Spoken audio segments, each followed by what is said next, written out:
Terça-feira você sabe que é dia de fatos da semana.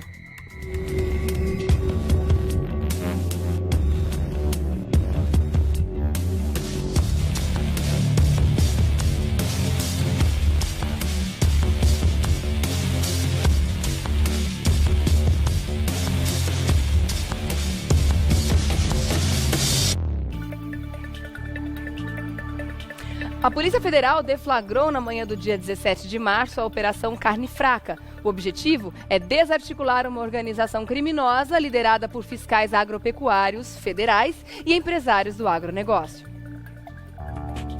A Operação Carne Fraca é a maior já realizada pela Polícia Federal em toda a sua história, de acordo com a organização. A operação detectou, em quase 2 anos de investigação, que superintendências regionais do Ministério da Pesca e Agricultura do estado do Paraná, Minas Gerais e Goiás atuavam diretamente para proteger grupos empresariais em detrimento do interesse público.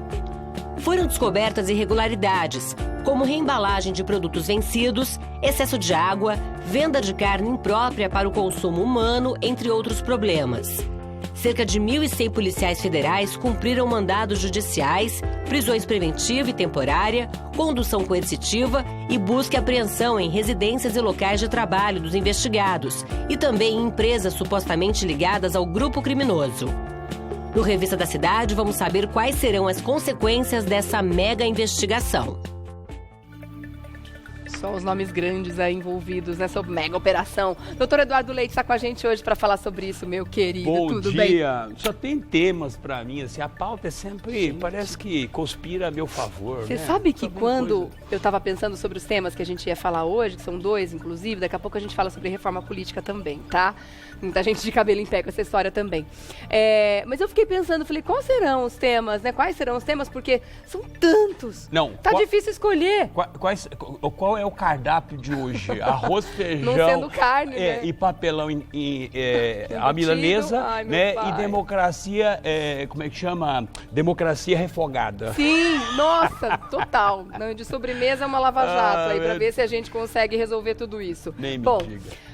Vamos, antes de mais nada, entender como é que começou essa operação, né? Afinal de contas, envolve uma camada gigantesca da população que é consumidora da carne brasileira, né? E aí colocou em xeque todo o sistema, que é um sistema que movimenta bilhões de reais todos os anos e é uma das principais fontes do nosso PIB, representa aí uma fatia enorme, inclusive, né, o agronegócio, que sempre foi uma das molas propulsoras da nossa economia. Então é uma questão muito importante, uma questão de saúde pública, antes de mais nada. Então as pessoas estão realmente, de fato, preocupadas, né? Me conta, o que motivou essa investigação, doutor? Na verdade, o que aconteceu, isso ocorreu há 2 anos atrás, através de uma denúncia de um auditor, de um agente, que procurou a superintendência na época, esse auditor, esse fiscal, verificando irregularidades, procurou a superintendência tomou uma decisão, sim, de afastá-lo do serviço. Dá pra acreditar né? nisso. E, consequentemente, o que ele fez? Obviamente, é um dos poucos auditores responsáveis, né, para poder autorizar a importação de carne, ou seja, o manuseio, como é que é fabricado, como é que é feito daquilo. Ele procurou a Polícia Federal e fez a denúncia na Polícia Federal. Foi aí que desencadeou as investigações. E essa operação que aconteceu na sexta-feira, que é considerada a maior operação a nível mundial, nunca tivemos mais nada. de 1.100 profissionais da Polícia Federal São mais de envolvidos. 300 mandados e dentre eles são 1.100 policiais federais em vários estados, o que na verdade coloca em xeque a exportação de produtos brasileiros. No consumo interno também, Sim, obviamente. porque o Brasil, ele exporta carne bovina, suína, frangos, para mais de 150 países. É verdade que Mais nós de somos o 50 segundo países. maior exportador de carne do mundo? Segundo maior, agora Agora depois deu disso, uma- vamos ver o que vai acontecer. Por quê? Porque os Estados Unidos, a China, que é um consumidor de carne brasileira, assim, gasta a última importação deles foi mais de 2 bilhões e pouco. Né? Então, coloca em xeque, né? Hoje coloca em xeque a questão do país, no agronegócio, sobretudo, e, obviamente, numa mola propulsora da economia brasileira, que é justamente a exportação de frangos, de carne suína, de carne bovina. E todos os derivados, né? E sempre foi muito bem cotado lá fora, porque a gente sabe que a melhor fatia vai para fora, o que fica aqui é mais ou menos, né? Exatamente. Isso aí já é histórico, não só com a carne, mas com tantos outros produtos que envolvem aí a agropecuária brasileira. Agora, é uma questão, como a gente está falando, econômica muito importante, mas antes de mais nada de saúde pública. E o que está me preocupando é que as autoridades agora, né, os líderes aí, presidente, ministro da Agricultura, essa turma está muito preocupada com a questão financeira. Mas eu tenho a impressão de que pelo discurso deles, a questão financeira está em primeiro lugar e em segundo lugar a saúde pública. Por quê? Na hora, o que eles fizeram? Já pararam com as exportações. Peraí, suspende exportação nesse momento. Vamos ver o que está acontecendo primeiro. Gente, mas para consumo interno tá tudo bem, tá? Vocês podem continuar comendo carne aqui dentro. Como é que a gente entende isso, O que acontece é o seguinte, foi uma declaração infeliz, inclusive o ministro disse, inclusive, fez esse comentário de que a Polícia Federal criou uma situação fantasiosa, aquela coisa, e na verdade não é fantasiosa coisíssima nenhuma. Nós sabemos que nós temos um problema na questão de produção e exportação de carne, não é de hoje. Tanto é verdade que em outros momentos alguns países suspenderam. Né? Você pega aí alguns anos atrás, teve a região do Oriente, suspendeu o consumo a importação de carne brasileira, né? Ou seja, então nós já tivemos alguns momentos críticos, né, em relação a isso, ou seja, por conta da forma de manuseio e desses produtos, obviamente. Agora, o que acontece? O presidente o ministro da Agricultura se coloca que dentre 4.000 e poucos frigoríficos só tem 21. Só que tem uma coisa, esses 21 representam mais de 60% da exportação, que são as marcas mais famosas que você tem, porque o restante são frigoríficos pequenos, que fazem exportações, né? Entretanto, numa escala muito menor. Numa escala bem menor. Né? Agora, você pega as marcas de maior... E um detalhe, todas essas marcas, né, que obviamente está aí na reportagem, todo mundo já está acompanhando, elas foram todas financiadas pelo BNDES. O que é muito grave, porque é o dinheiro da nação, é o dinheiro do povo brasileiro. Então o que acontece? Você financia pelo banco, pelo BNDES, e ainda por cima se faz esse papelão, porque é um papelão isso. Literalmente é um papelão. Então essa é a situação, né, que está desenhada. Isso coloca em risco, obviamente, toda a exportação desses produtos para o exterior. Conversar com o doutor Eduardo, porque é importante a gente saber, né? Existem os níveis seguros do uso desses ácidos que eles costumam colocar na carne, até como eles são conservantes importantes, eles querem trocar um dano pelo benefício. Mas é vitamina C. Só que existem níveis seguros para o uso de tudo, né? Se você vai maquiar uma carne que já passou da validade, você vai precisar colocar uma quantidade muito grande, o que pode ser prejudicial para a saúde, né, doutor Eduardo? Sem dúvida. Na verdade, as investigações constataram 3 tipos de irregularidades, tá? Primeiro, a reembalagem de produtos vencidos, que você sabe, ou seja, está vencido o produto tem que ir para o lixo. Entretanto, eram devolvidos para os frigoríficos faziam um reprocessamento e, obviamente, utilizavam aquela carne e reembalava aquele produto. E para você mascarar o cheiro, né, o cheiro forte da carne ruim, se utilizava produtos químicos para você poder mascarar o odor do cheiro. Você se constatou também a questão do excesso de água para aumentar o peso do produto. Eles injetavam água na carne para pesar mais, né, que na hora do congelamento fica mais pesado. Exatamente. Sim, aí você conseguia. Então você tinha uma fraude, inclusive, na questão do peso do produto. Tá? E a terceira questão eram carnes que eram, obviamente, vendidas, que não era para consumo humano, ou seja, impróprias para consumo humano, que também eram mascaradas com esse tipo de produto químico. Obviamente, para mim, isso não é só uma questão comercial, do agronegócio, mas, sobretudo, uma questão de polícia.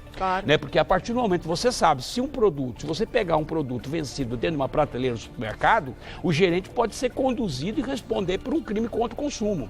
Né? Agora, você imagina um frigorífico vendendo em escalas né, fazendo exportações em escala de produtos inadequados para consumo humano, ou Agora, seja, adulterados, né? Ou seja, isso, obviamente, esses produtos que na verdade eles eram reembalados após o vencimento, é óbvio que ele não era feito para exportação, ele era para consumo interno, claro, porque obviamente você precisa vender mais rápido.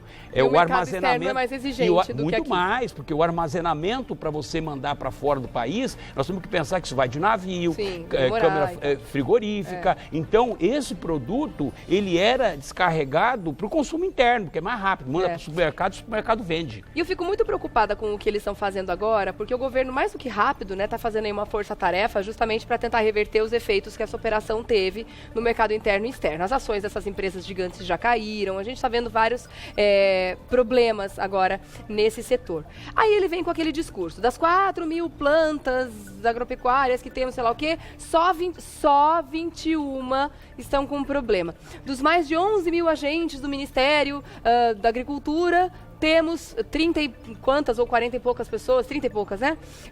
Só 30 e poucas pessoas envolvidas nessa fraude. Gente, será que ele parou para pensar que essas pessoas prejudicaram tantas outras? E quem consumiu essa carne? E as pessoas que entraram nessa sem saber, achando e pagando caro, porque carne é um negócio caro aqui no Brasil. Você abordou uma questão muito importante, porque você está falando o seguinte, de 4.000 e poucos frigoríficos, somente 30 frigoríficos, na verdade, tem esse problema. Só que tem um detalhe, desses 30 frigoríficos, você tem 5 frigoríficos que faz 60, que representam 60% da carne exportada, que representam 80% do produto utilizado a nível nacional. Então o que acontece? Não é a quantidade, e sim a qualidade dessas empresas. Por quê? Porque na verdade a escala de produção ela é muito grande. Agora me preocupa também a questão da criminalização que estão tentando fazer com o trabalho da Polícia Federal. Como se o errado fossem eles. A Polícia Federal está errada em investigar agora e botar na boca do a boca no trombone do problema. Você quer uma penalização maior do que um auditor, ou seja, um agente sanitário que vai faz a denúncia e é afastado. Fala, não, espera um pouquinho só, você está errado. E vamos fazer isso, você é afastado do serviço público e a empresa continua produzindo aquele produto com aquela característica. O que é pior, nos embutidos. Bom, eu não como carne há 25 anos. O doutor Eduardo não está nem aí, na verdade, porque... Ó a pele. Vegetariano há mais de 20 anos. Então, eu não como carne há 25 anos. Então, para mim, tudo bem, o que eu falo. Eu entro numa churrascaria e eu sinto cheiro de ML. Então, para mim, tá ótimo. Perfeito. Eu não tenho esse problema. Mas é um absurdo isso. Mais uma vez, nós temos o quê? Os empresários envolvidos nas falcatruas. Já não chega a questão da Odebrecht, que está envolvida em 11 países. Agora nós estamos falando em 30 empresas que fazem exportação e que representa bilhões de recursos que depende, obviamente, para combater a recessão do país, aonde você se vê diante dessa fraude, desses crimes praticados, porque foram presos. Tem diretores que foram presos. Sim, gente, entendeu? Do grupo JBS, daquele outro grupo do BRF, que são grandes marcas. A gente vai continuar acompanhando esse tema, né? Porque é o que você falou, é a iniciativa privada, né? São os empresários, mais os políticos contra o povo. É sempre assim, em todas as histórias. Agora a gente vai falar também, mudando de assunto um pouquinho, a gente vai falar sobre essa reforma política que está sendo proposta aí. E eu acho importante que esse assunto tome uma proporção grande, sim, porque as pessoas têm que saber que estão tentando mudar o processo político dentro do Brasil. E já para a próxima eleição, para as próximas eleições. Quero saber a sua opinião. O que você acha da lista fechada? Isso é um grande golpe. Doutor Eduardo, que a gente está começando a falar agora sobre a reforma política. Vamos explicar, então, o que significa essa reforma política, qual é a proposta do governo e quem são os simpáticos, né, nesse caso. Você disse que é um golpe, na sua opinião. Por quê? São duas frentes.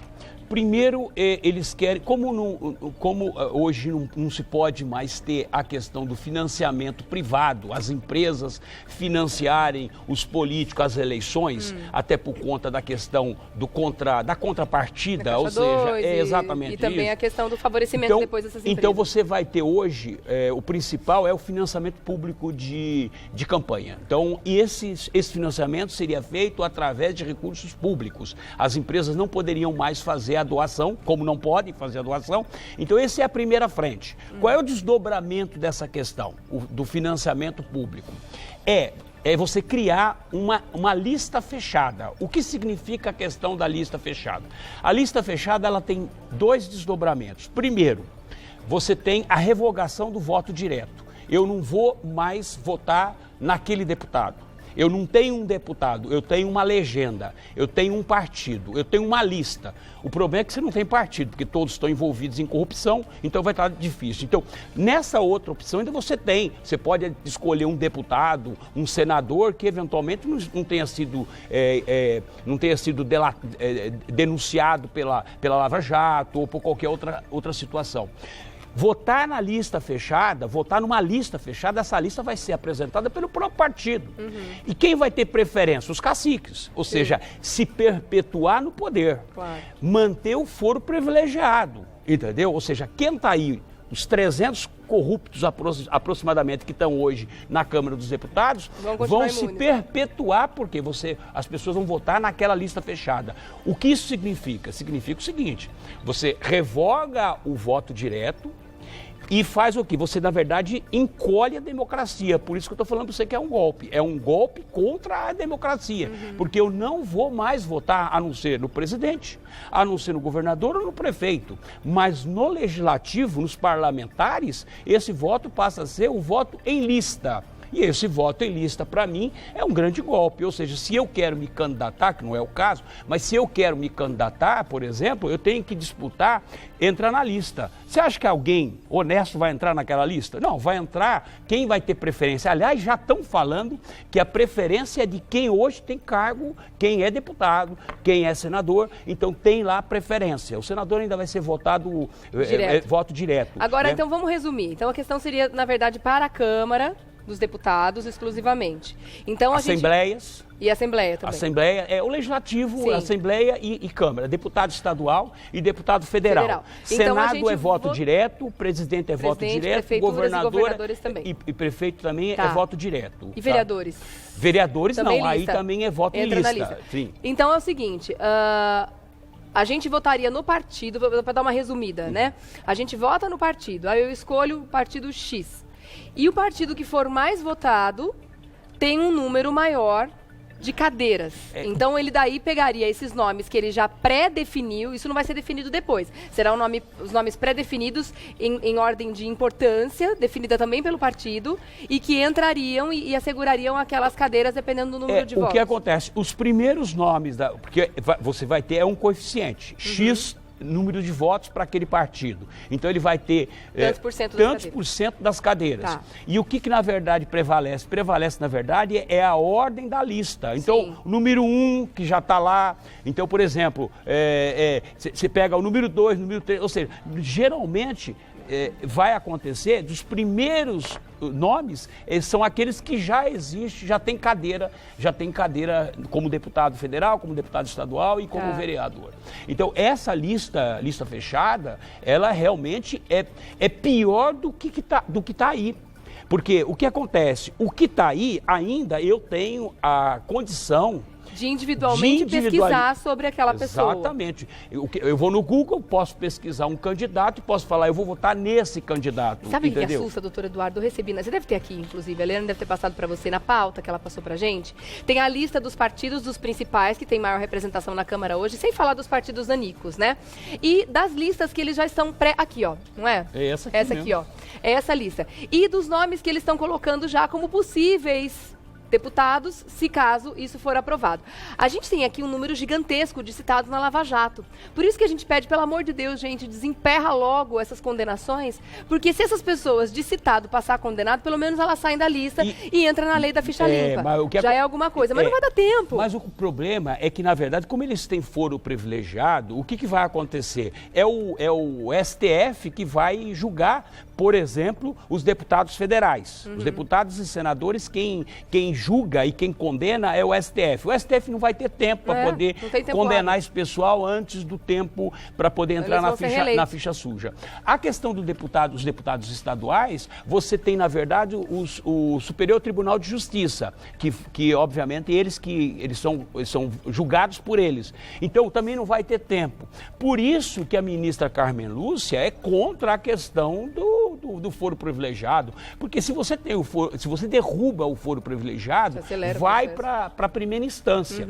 Aí cai lá, se for o caso da Odebrecht, vai cair na mão do Sérgio Moro. Ele julga rápido, vai para a segunda instância também acelera e tem a condenação em segunda instância, já entra na ficha suja, ok?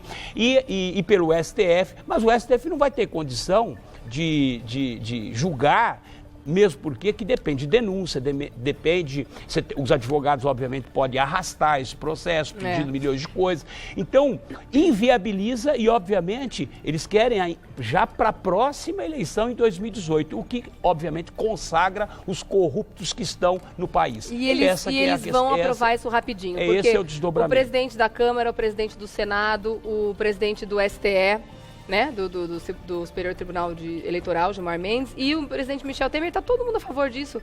Então a chance do negócio passar é gigantesca, gente. É mais um assunto pro dia 26 na rua, né? Agora, olha só, a gente está falando aqui dos partidos, cita rapidinho, ó.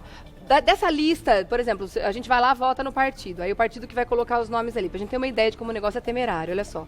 PMDB, todos os 8 que foram citados na lista deles, do partido, entrariam, todos os 8 que são indicados pelo partido, são citados na Lava Jato. E seriam reeleitos pelo PMDB. PT, 3 dos 18. PSDB, 4 dos 20. PP, 18 dos 30.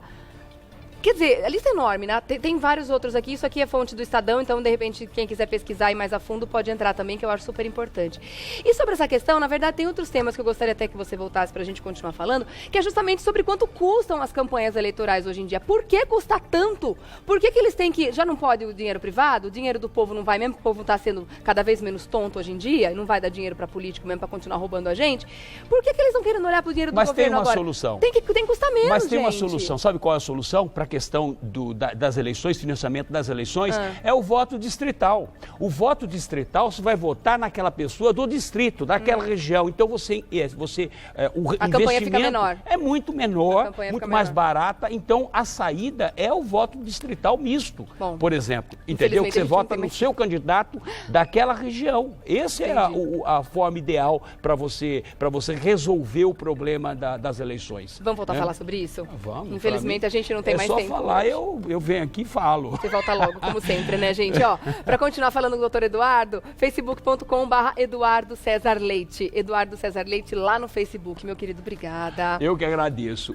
Mais uma vez, um papo ótimo, como sempre. Ótima semana para vocês. Obrigada, viu? Até a próxima. Gente, vamos abrir o olho, todo mundo, que o negócio tá feio, o nosso nome tá no meio. A gente precisa realmente se inteirar dos assuntos que estão acontecendo aí no âmbito nacional, porque isso muda tudo na nossa vida, né, gente? Interfere diretamente na vida da gente. Então, ó, bora pra rua.